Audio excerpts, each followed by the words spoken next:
Genuine remorse in the avoidant is real. That deserves to be said plainly before anything else, because the alternative, the dismissal of the avoidant sorry as performance, as manipulation, as the strategic deployment of regret designed to restore access, is not always accurate and does not serve the honest examination of what is actually happening. The remorse can be genuine. The wanting to make contact can be genuine. The specific, interior, this is actually how I feel quality of someone who has arrived through whatever combination of accumulated cost and honest self examination at the recognition that what the pattern produced in another person was genuinely harmful, that can be real. What deserves honest examination is what genuine remorse actually is, what it is not, and what the person receiving it actually deserves in response to it. The avoidance remorse tends to arrive in the interior before it finds any external form. That sequence is characteristic and worth understanding. The recognition of having caused genuine harm, of having withdrawn, managed, been inconsistent, failed to show up adequately for someone who was showing up genuinely. That recognition does not typically produce immediate, clean, direct expression of remorse. It does not produce the phone call or the message or the reaching out that the internal experience of genuine remorse would seem to naturally generate. It produces the specific sitting with it, not yet found its expression condition of someone whose interior is holding something real that the behavioral system has not yet found the way to communicate. This delay is not evidence of insincerity. It's the characteristic gap between interior reality and behavioral expression that has been the central concern of this entire conversation. The remorse is real in the interior before it finds its behavioral form. The finding of the behavioral form is its own challenge, requires the specific vulnerability of expressing something that directly implicates the self, that cannot be offered without genuine exposure, that cannot be delivered through the management's usual indirect channels without losing the quality that makes it genuine remorse rather than managed acknowledgement. When the avoidant does reach out, when the remorse finds its behavioral form in actual contact or the attempt to make contact, what tends to be expressed is worth examining honestly. Sometimes what arrives is the genuine, direct, this is what I actually did and I know it, expression of remorse. The acknowledgement that the pattern produced real harm. The honest naming of the specific ways the insufficient showing up, the withdrawal, the indirect rejection, the management of distance at the expense of genuine connection cost the person on the other side in ways that deserved better. That kind of expression is rare, requires the specific, self-implicating, genuinely exposed quality of someone who has done enough honest interior work to bring the remorse out without the management converting it into something more comfortable before it reaches expression. More commonly, what arrives is the softer version, the expression of caring that implies remorse without directly naming what the caring failed to produce in behavior.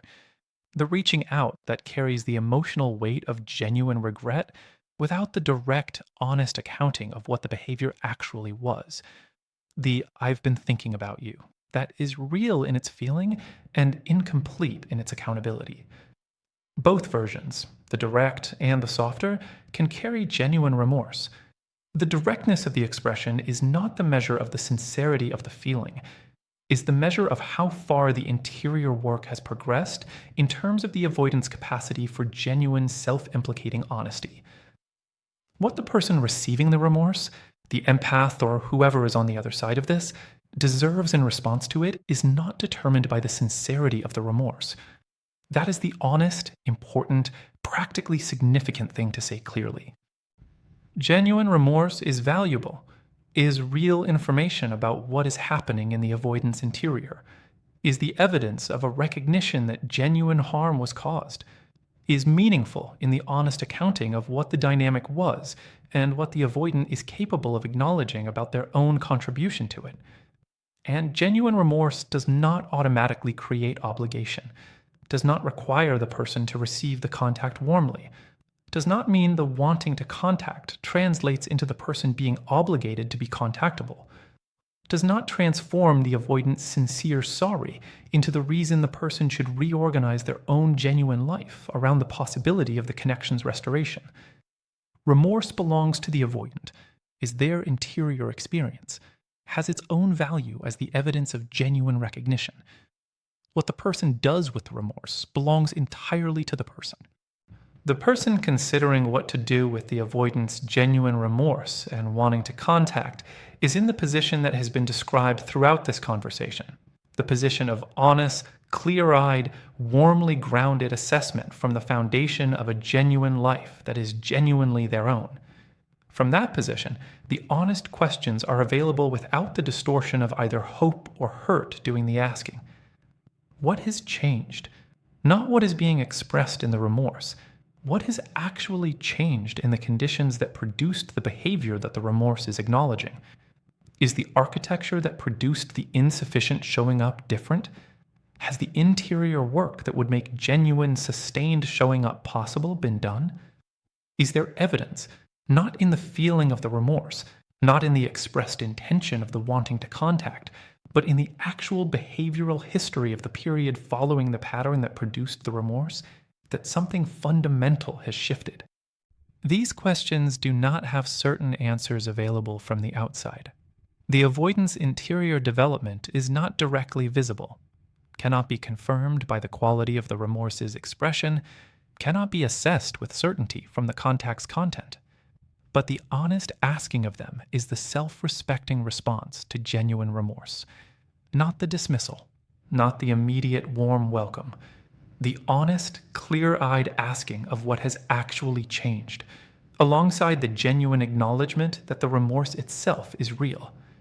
The avoidant who is really sorry and wants to contact deserves honesty in return, not cruelty, not the punishing withholding of response as the expression of justified anger, not the performed indifference of someone who is protecting themselves through the management of their own presentation. Honesty, the specific, clean, self-respecting quality of someone who receives the genuine remorse as real and who responds from the honest assessment of what it means and what it does not mean.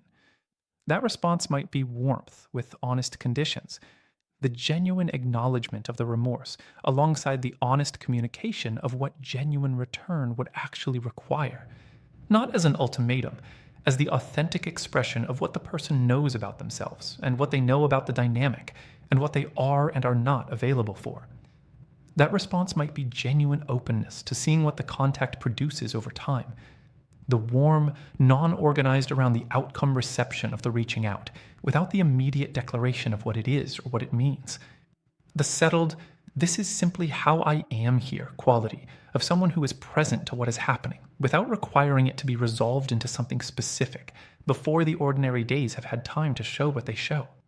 That response might be the honest acknowledgement of what was real, alongside the honest communication that the person's life has genuinely moved in a direction that the contact, however sincerely motivated, is not something they are choosing to receive. Not as punishment, as the genuine expression of where the person actually is. Any of these responses can be honest. The honesty is not in the form of the response. It is in the quality of the self-knowledge from which the response comes.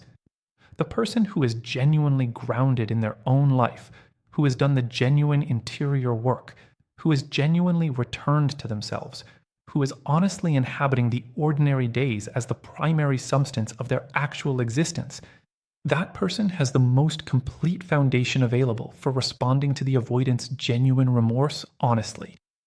Not from the hope that the remorse is the turning point. Not from the hurt that the remorse is insufficient after everything the pattern cost. From the genuine, honest, warmly grounded knowing of someone who understands what was real in the connection, and what the pattern produced, and what genuine change would actually require, and what their own life actually is and needs. That knowing is the whole of what the response deserves to come from. And whatever it produces, whatever honest response the person's genuine self-knowledge generates in the specific conditions of the avoidant's real remorse and real wanting to contact, that response will have the integrity of something that came from the actual person, rather than from the management of either hope or protection. That integrity is worth more than any particular relational outcome, is in fact the thing that makes any relational outcome genuinely possible. The genuine person, responding honestly from their actual life, which continues to be real and full and completely theirs, regardless of what the avoidance remorse eventually produces. Right now, in the ordinary days that are the whole of it, the genuine remorse sitting in the avoidance interior, real, felt, not manufactured, is doing something specific that deserves honest examination before examining what it means for the person receiving it. It is sitting there, largely unacted upon, present in the interior with the specific, uncomfortable, this needs to go somewhere quality of genuine feeling that has not found adequate expression. The wanting to contact is real. The remorse is real. And both are running alongside the architecture that was always the reason adequate expression was difficult. The same architecture that produced the pattern the remorse is now acknowledging. Still present, still operational, still providing the specific, practiced, automatic resistance to genuine emotional expression that it has always provided. The remorse and the architecture coexist. The wanting to contact and the fear of contacting coexist. The genuine recognition of harm caused and the genuine difficulty of expressing that recognition directly coexist. This coexistence is the honest interior condition of an avoidant who is really sorry, not the clean, resolved, remorse has overcome everything condition of someone who has processed the recognition fully and is moving from that processing into adequate expression. The complicated, still conflicted, both things present at once condition of someone whose genuine feeling has arrived at a genuine recognition that the behavioral system has not yet fully caught up to. Understanding this honest interior condition matters for the person receiving the remorse because it shapes what the contact, when it comes, will actually look like. The contact produced by genuine remorse that is still running alongside the intact architecture will not look like the complete, accountable, clearly stated expression of genuine remorse that the recognition genuinely warrants. Will not arrive as the direct, this is what I did and I know what it cost you acknowledgement of someone whose interior work has caught up to their interior recognition. It will look like the avoidance version of reaching out, which means it will carry the genuine feeling imperfectly expressed, will communicate something real through a form that is not as direct as the real thing deserves, will arrive with the specific, characteristic, you have to read between the lines quality that the avoidance communication has always had when the genuine interior content was pressing for expression through channels that were not fully available. A message that references the person without directly explaining why. A reaching out that acknowledges the absence without fully naming what the absence was about. An expression of caring that implies the remorse without the direct accounting of what the caring failed to produce in behavior. The person who receives this, who reads the message or hears the voice or encounters the reaching in whatever form it takes, deserves to receive it with accurate perception, rather than either the hopeful inflation that converts the imperfect expression into more than it is, or the hurt-driven deflation that dismisses the genuine feeling because the expression was not as direct as it deserved to be. Accurate perception of the avoidance imperfectly expressed genuine remorse looks like this. The feeling is real. Whatever is being communicated through the indirect form is genuinely there in the interior. The remorse is not manufactured. The wanting to contact is not strategic. The specific, imperfect, not as direct as it should be reaching is the genuine thing finding the only form currently available to it. The expression is incomplete. Whatever is being communicated is less than the full, honest accounting of what the recognition warrants. The imperfect form is not a stylistic choice or a communication preference. It is the architecture still limiting what can be expressed and how directly it can be expressed. The gap between the genuine feeling and the incomplete expression is real, and that gap is the honest information about where the avoidant actually is. Not in their feeling, the feeling is genuine, in their development, in how far the interior work has progressed in terms of the capacity for direct, honest, self implicating expression of genuine remorse. All three of those things, the real feeling, the incomplete expression, the gap between them, held simultaneously without collapsing any of them into a simpler story. That is the accurate perception the person deserves to bring to the contact. What the person does with that accurate perception is genuinely theirs to determine, not from the script of what someone in this situation is supposed to do, not from the framework of what this conversation has been suggesting throughout, from their own genuine self-knowledge, their own honest assessment of what their life actually requires, their own clear-eyed understanding of what genuine remorse without demonstrated change actually is, and what it is not. Some honest things can be said about the range of genuine responses available, not as prescription, as the honest description of what genuine self-respect looks like across different specific conditions. A person whose own genuine life is fully inhabited, whose ordinary days are genuinely theirs, whose interior is genuinely their primary concern, whose well-being is not contingent on any particular outcome from this contact, that person can receive the avoidant's genuine remorse with something that combines real warmth and real honesty, without either overwhelming the other. The warmth says, I receive what is genuine in what you are expressing. I recognize the real feeling.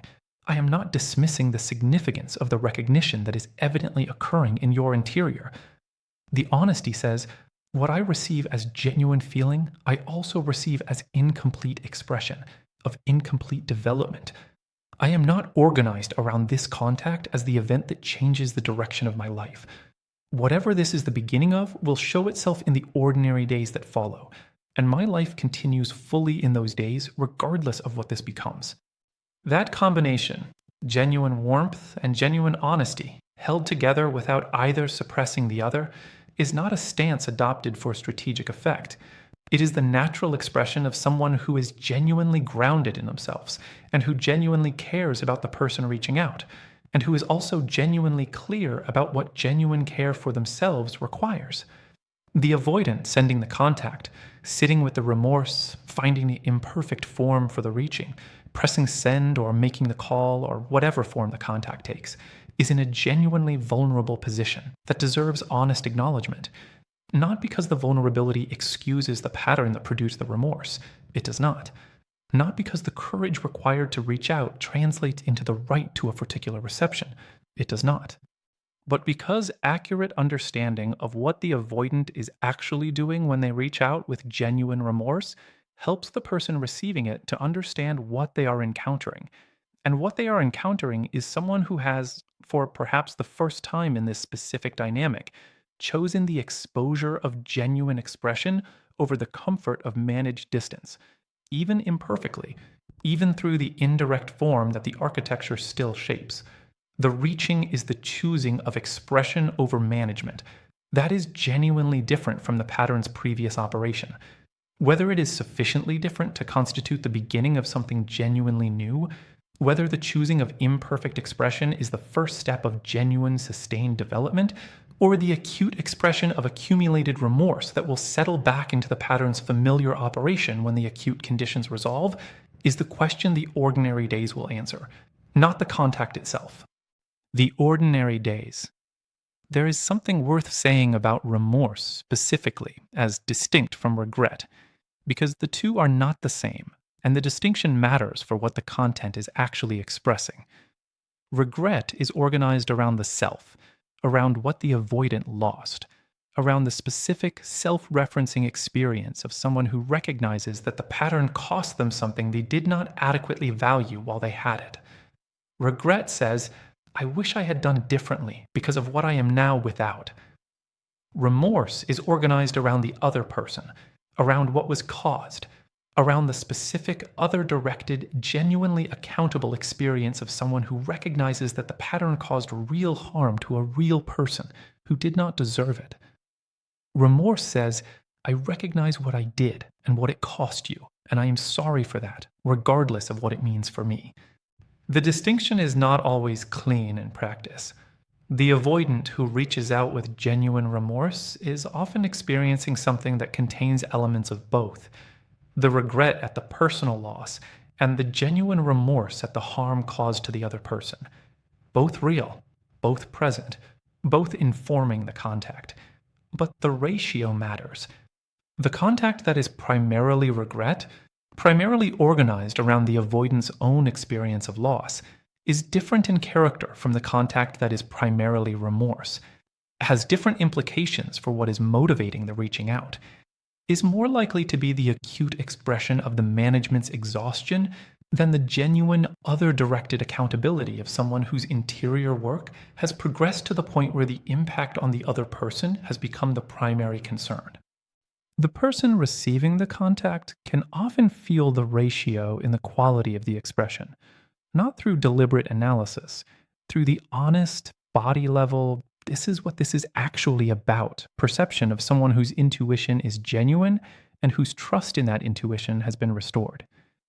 The contact that is primarily about the avoidance loss tends to have a quality of seeking, of wanting something in return for the expression, of the expression being organized, however subtly, around the hope of a particular reception. The contact that is primarily about genuine remorse tends to have a different quality, more complete in itself, less organized around what it will produce, more the expression of something that needed to be said because it was true, rather than because of what saying it might restore. The person receiving genuine remorse, the empath who is genuinely harmed by the pattern and who is now encountering the avoidant's real recognition of that harm, deserves something that this conversation can honestly offer. Not the prescription of how to respond. That belongs to the person and their own genuine self-knowledge. But the honest acknowledgement of what they have been through and what they have built in the aftermath. Of the specific, real, hard-won understanding they carry about this dynamic and what it was and what it cost and what they did with what it cost them. The empath who has genuinely done the work described throughout this conversation is not a person who needs the avoidance remorse to confirm that what happened was real. Already knows it was real.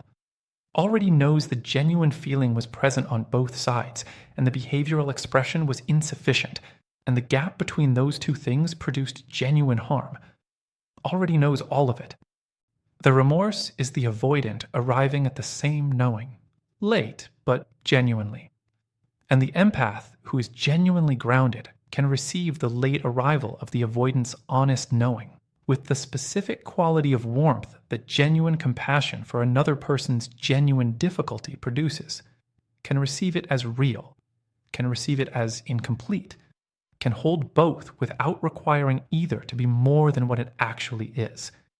That capacity to receive genuine remorse as real and incomplete simultaneously, with warmth and without obligation, is not something most people have naturally, is the product of genuine interior work, of having been through the specific, costly, irreplaceable education of loving someone whose pattern produced genuine harm, and having integrated that education honestly, rather than simply enduring it.